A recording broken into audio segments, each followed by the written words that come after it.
கடகம் கடகராசிக்காரர்களுக்கு மிகப்பெரிய மாற்றங்களையும் முன்னேற்றங்களையும் தரக்கூடிய நிலைமையில இந்த மாதம் ஆரம்பிக்குதுங்க.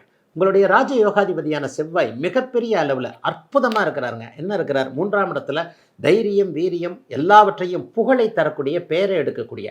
கடந்த 3 வருஷமா எந்தெந்த இடத்துல பேரை கெடுத்துக்கிட்டீங்களோ அந்தந்த இடத்துல எல்லாம் நீங்களே முன்னால் நின்று உங்கள் பேரை திரும்ப வரவழைச்சிக்கக்கூடிய புகழ், பெயர், கீர்த்தி போன்றவைகள் கிடைக்கக்கூடிய அற்புதமான நல்ல மாதமாக இந்த மாதம் அமைஞ்சிருக்குங்க. தம்பி தங்கைகளின் மூலமாக ஏதேனும் ஒரு வகையில் உதவிகள் கிடைக்கக்கூடிய அமைப்புகள் இப்போது உண்டுங்க. என்ன உதவிகள் கிடைக்கும்? ஏற்கனவே தம்பிக்கு நல்ல விதமாக பண்ணி கொடுத்தேன், வேலை வாங்கி கொடுத்தேன், தொழில் வச்சு கொடுத்தேன், ஒன்றும் சரியில்லை அவர் பண்ணது.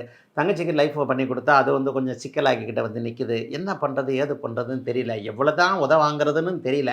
ஒரு பொறுப்புள்ள அண்ணனாகவோ அக்காலாகவோ தான் இருக்கிறேன். ஆனால் இதெல்லாம் இந்த தம்பிகள் தங்கைகள் கண்டுகொள்ள மாட்டேன்றார்களே, என்னுடைய உழைப்பு வீணாகுதே, என்னுடைய அக்கறை வீணாகுதே என்கின்ற மாதிரியாக சிந்திக்கக்கூடிய கடகராசிக்காரர்கள் எல்லோருக்குமே இந்த மாதத்தில் தம்பி தங்கைகளின் மூலமாக ஏற்பட்ட மன அழுத்தம், விரயங்கள் போன்றவைகள் நிற்கக்கூடிய அமைப்புகள் இப்போது கண்டிப்பாக உண்டு.